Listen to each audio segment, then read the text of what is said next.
Assalamualaikum warahmatullahi wabarakatuh. Perkenalkan, nama saya Anissa Anggraini. Saya dari kelompok 2.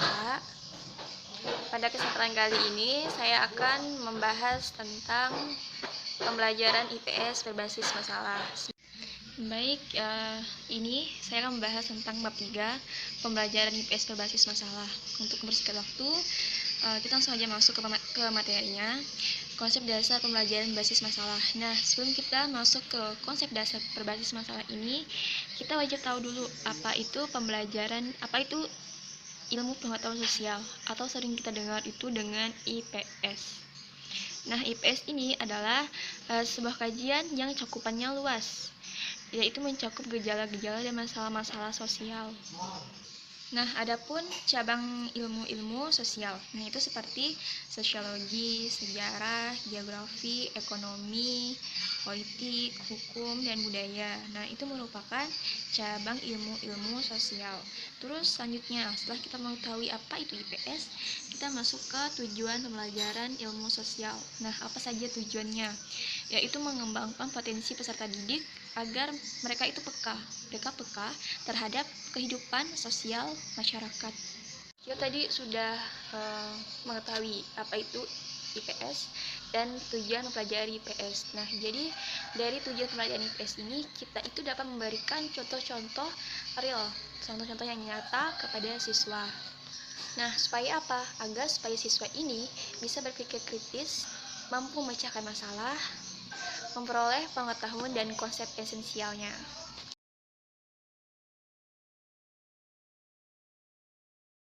Jadi teori learning by doing ini terbentuk atau hadir itu ketika Dewi ini tidak suka dengan pembelajaran didaktik.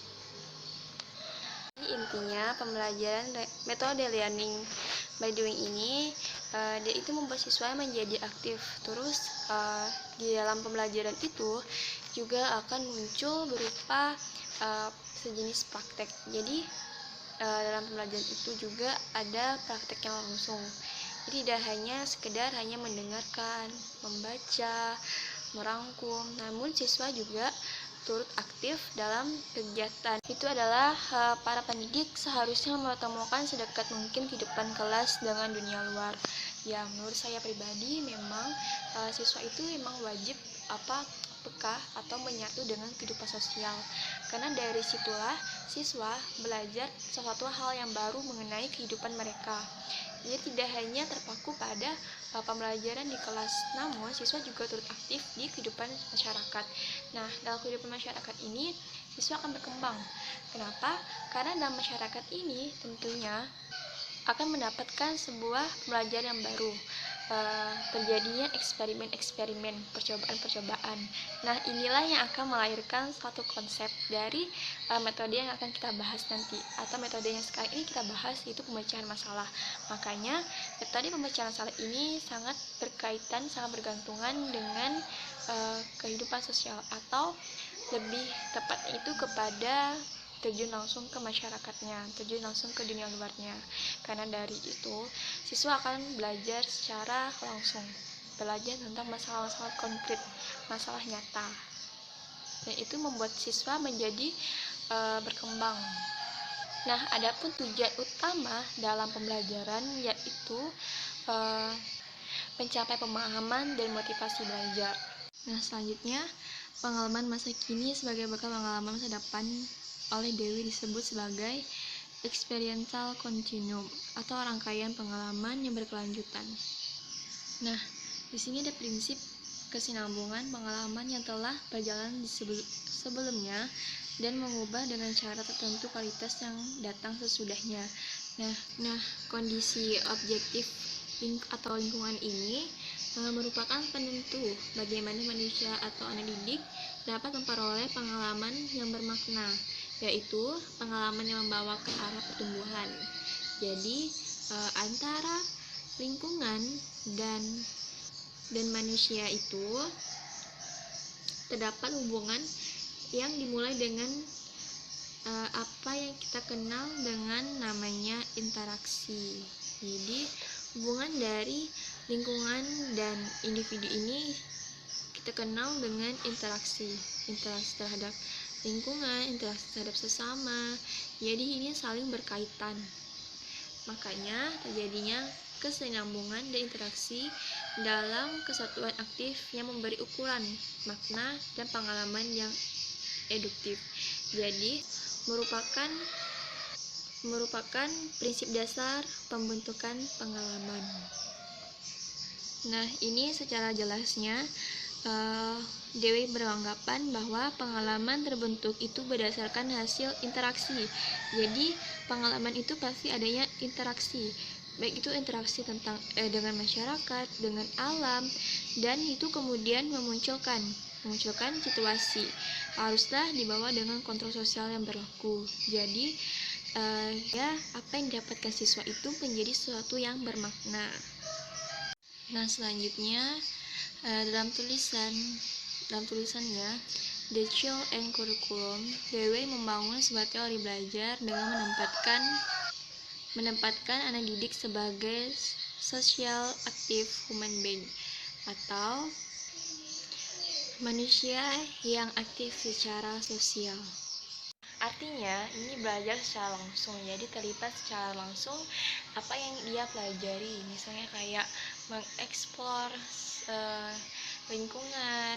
Nah, pastinya akan mengalami sesuatu seperti menyelidiki, mengamati, berpikir, menarik kesimpulan, dan melakukan semuanya itu sesuai dengan kemampuannya masing-masing.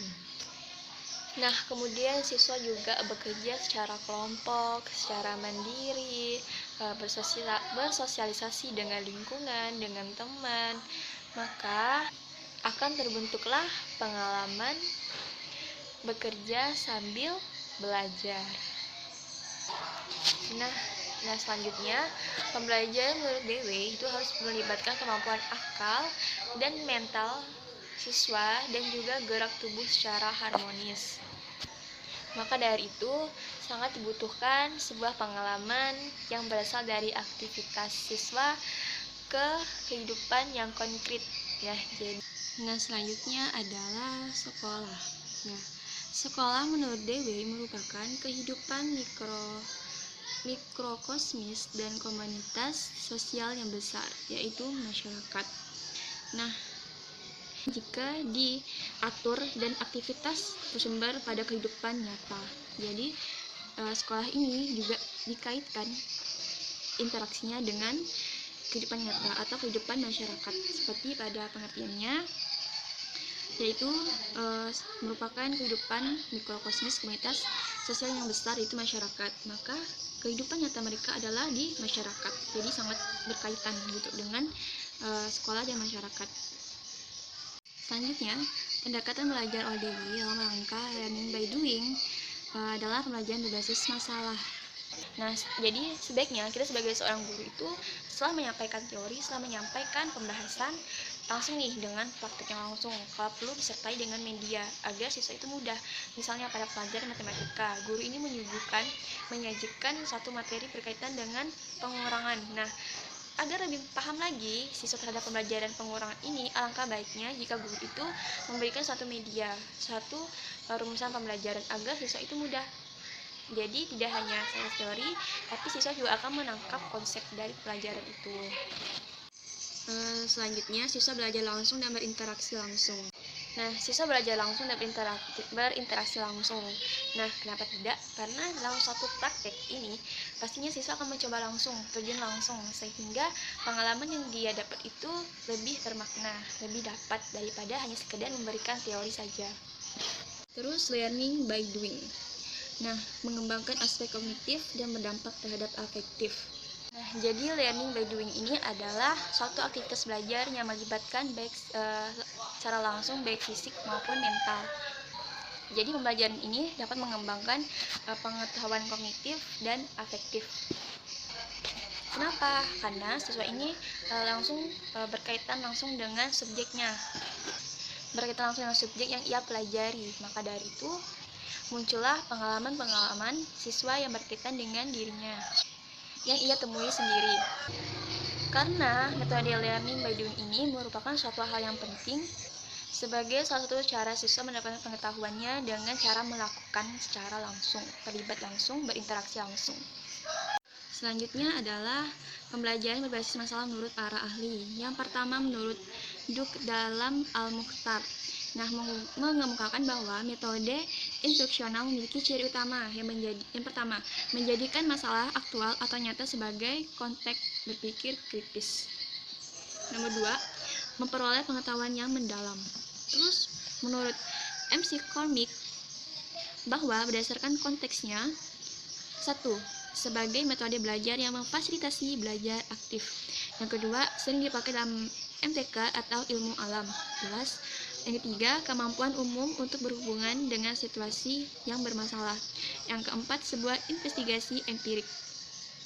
Nah, jadi pembacaan masalah ini merupakan suatu pendekatan yang melibatkan lingkungan belajar, yang dimana kuncinya itu adalah menemukan suatu permasalahan. Kemudian siswa secara mandiri maupun secara berkelompok menyelesaikan masalah tersebut, mencari jalan keluarnya, mencari solusinya. Kemudian dari masalah tersebut maka timbullah rasa penasaran dan menimbulkan motivasi siswa untuk mempelajari suatu subjek dari permasalahan tersebut.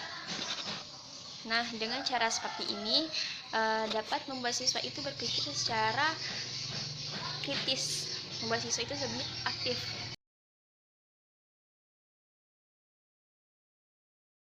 Pertama adalah masalah dalam pembelajaran berbasis masalah.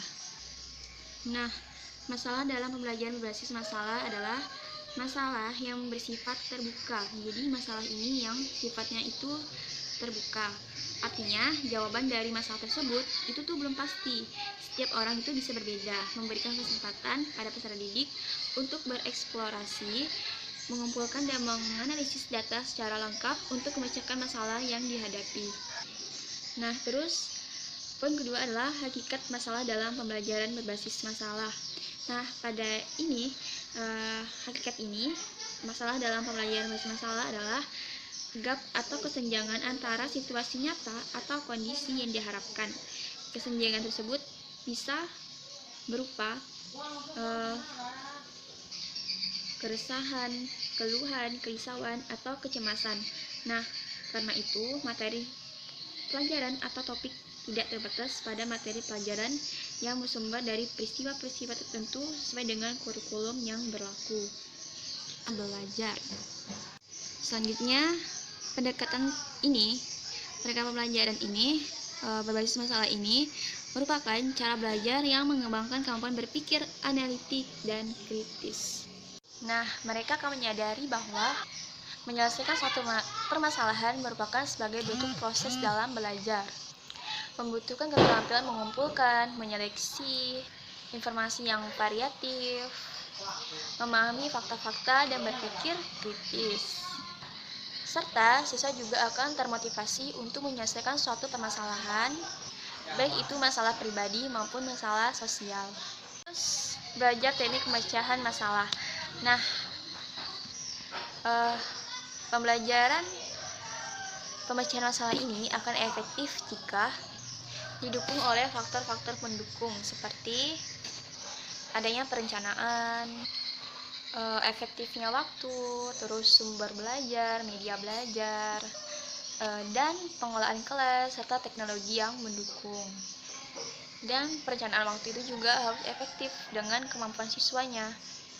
Dan guru juga harus memperkirakan berapa banyak waktu bagi siswa dalam menyelesaikan beberapa persoalan. Dan guru pun juga perlu mempersiapkan alat peraga manipulatif untuk menunjang pembelajaran. Nah, pembahasan selanjutnya adalah karakteristik pendekatan pembelajaran berbasis masalah. Nah, di sini ada masalah yang dihadapkan pada siswa itu harus memenuhi kriteria. Di antara yang pertama adalah autentik. Autentik itu sesuatu yang nyata. Jadi siswa itu dihadapkan dengan sesuatu yang nyata. Terus yang kedua, tidak terdefinisi. Maksudnya masalah tidak terspesifikasi dan kurangnya informasi yang diperlukan, sehingga siswa itu menemukan sendiri solusi dan bagaimana cara menemukannya. Terus sesuai dengan perkembangan intelektual. Misalnya nih, jadi sesuai, misalnya tidak bisa kelas 1 itu disamakan dengan kelas 6, maka sesuaikanlah dengan kemampuan intelektual mereka. Terus selanjutnya itu adanya kerjasama dan konsisten dengan tujuan kurikulum. Nah, jadi kriteria-kriteria pembelajaran ini juga sesuai dengan tujuan dari kurikulum tersebut. Nah, selanjutnya kriteria pemilihan bahan pelajaran dan pembelajaran berbasis masalah. Jadi yang pertama kali kita bahas tadi itu berkenaan dengan masalah yang dihadapkan pada siswa. Terus selanjutnya di sini kita juga akan adanya pemilihan bahan pelajaran dalam pembelajarannya. Yang pertama ialah mengandung isu-isu konflik. Nah, pada isu-isu konflik ini kita bisa memunculkan dari berbagai sumber seperti berita, rekaman video, atau dari pengalaman gambar gitu. Nah, terus yang ke B, bahan yang bersifat familiar. Bahan yang sifatnya itu mereka temui sehari-hari sehingga siswa itu lebih dapat mengikutinya dengan baik. Terus yang C, bahan berhubungan dengan orang banyak atau universal. Nah, misalnya bahan atau media yang dipilih guru ini sifatnya mencakup orang banyak, jadi tidak bersifat pribadi, sehingga siswa ini dapat menggunakannya secara bergiliran, secara menyeluruh, dan bisa dirasakan manfaatnya secara bersamaan. Terus yang D, itu bahan yang mendukung tujuan atau kompetensi siswa. Jadi dalam pemilihan bahan, maka guru juga harus memberikan jadi bahan ini dapat memberikan sebuah hasil, baik itu berupa hasil kognitifnya, afektifnya, dan fisikomotoriknya. Jadi ini sesuai dengan tujuan dari kurikulum tersebut, yaitu mengembangkan aspek-aspek tersebut, yaitu pengetahuannya, mengembangkan sikapnya, serta kemampuannya. Terus yang terakhir, bahan yang sesuai dengan minat peserta didik. Jadi bahan yang kita pilih itu adalah bahan atau media yang menarik, yang menarik siswa, menarik tingkat penasaran siswa, menarik siswa itu untuk mencobanya. Nah, jadi bahan-bahan tersebut memang harus sudah guru rincikan agar siswa itu selain tertarik, dan siswa juga paham dengan apa yang disampaikan guru lewat media pembelajaran. Nah, dan yang terpenting sekarang adalah guru itu sebagai fasilitator. Nah, guru ini hanya sebagai pembantu, dan siswalah yang menemukan atau memecahkan suatu pembelajaran tersebut. Nah, pengalaman yang berharga ini didapatkan siswa itu langsung dari interaksinya dengan lingkungannya, sehingga pengalaman berharga ini dapat menimbulkan siswa itu minat atau mendapatkan pengalaman yang baru. Selanjutnya, mengembangkan dan meningkatkan kemampuan mereka dalam keterampilan berpikir serta kemampuan memecahkan masalah. Nah, dalam metode ini, mereka itu dituntut untuk memiliki keterampilan berpikir bagaimana cara menyelesaikan suatu masalah. Dan cara yang terbaik untuk mereka adalah langsung hadapkan mereka pada sesuatu yang nyata, suatu kejadian nyata, sehingga mereka langsung berinteraksi dengan lingkungan sekitar. Nah, pelajaran ilmu sosial ini memiliki kemampuan dasar untuk berpikir logis, kritis, rasa ingin tahu, inquiry, memecahkan masalah, dan keterampilan dalam kehidupan sosial. Nah, demikianlah yang dapat saya sampaikan. Semoga bermanfaat.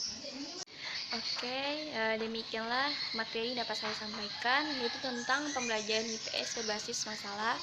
Ini menurut saya memang suatu metode yang dapat memunculkan ide-ide dan pengalaman baru bagi siswanya, serta meningkatkan kemampuan siswa untuk menyelesaikan suatu pembelajaran melalui interaksinya langsung dengan masyarakat. Jadi siswa jika dikaitkan atau digunakan langsung ke masyarakat, maka akan menimbulkan sesuatu pengalaman atau pembelajaran yang baru, sehingga siswa itu menjadi belajar dan meningkatkan rasa ingin tahuannya yang berujung menemukan solusi dari pembelajaran tersebut. Demikianlah yang dapat saya sampaikan. Kurang dan lebihnya saya mohon maaf. Wabillahi taufiq wal hidayah. Wassalamualaikum warahmatullahi wabarakatuh.